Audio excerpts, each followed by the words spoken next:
आजी आणि पणजीच्या काळापासून एक गोडाचा पदार्थ लई सगळ्याला आवडते बघा आणि करायला बी सोपा आहे. गोड काय करू म्हणत बसण्यापेक्षा असं गोड पदार्थ केले की सगळ्याला बी आवडते. ते म्हणजे शेवयाची खीर बघा. लई सोपी आहे, माझ्या पद्धतीने करून बघा, लई छान लागते बघा. खीर करण्यासाठी इथं टोपल्यामध्ये थोडंसं तूप टाकून घेतले बघा, 2 चमचे असेल बघा, आणि त्याच्यामध्ये 1 कप भर इतका शेवया टाकून घेतले बघा. गव्हाच्या पिठाची शेवया आहेत, घरगुती शेवया आहेत, तुम्ही विकतचे घेऊ शकता, मैद्याचे घेऊ शकता, तुमच्या आवडीनुसार बघा.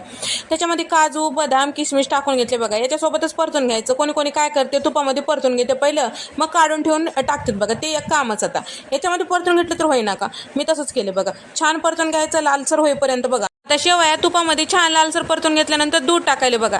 आता 1 लिटर दूध आहे, छान गरम केलेलं आहे बघा, मग टाकायचं. नाहीतर गरम करण्याचं टाकलं तर दूध फुटून बिटून जाते बघा. त्याच्यासाठी गरम करून मग टाकायचं बघा. त्याच्यामध्ये साय होते ते बी टाकले बघा, छान लागते, भारी लागते म्हणून. मग 1 कप साखर टाकून घेतले. आता साखर टाकलं की छान दाटसर होईपर्यंत शिजवून घ्यायचं बघा. मस्त खीर तयार होते. एकदा या पद्धतीने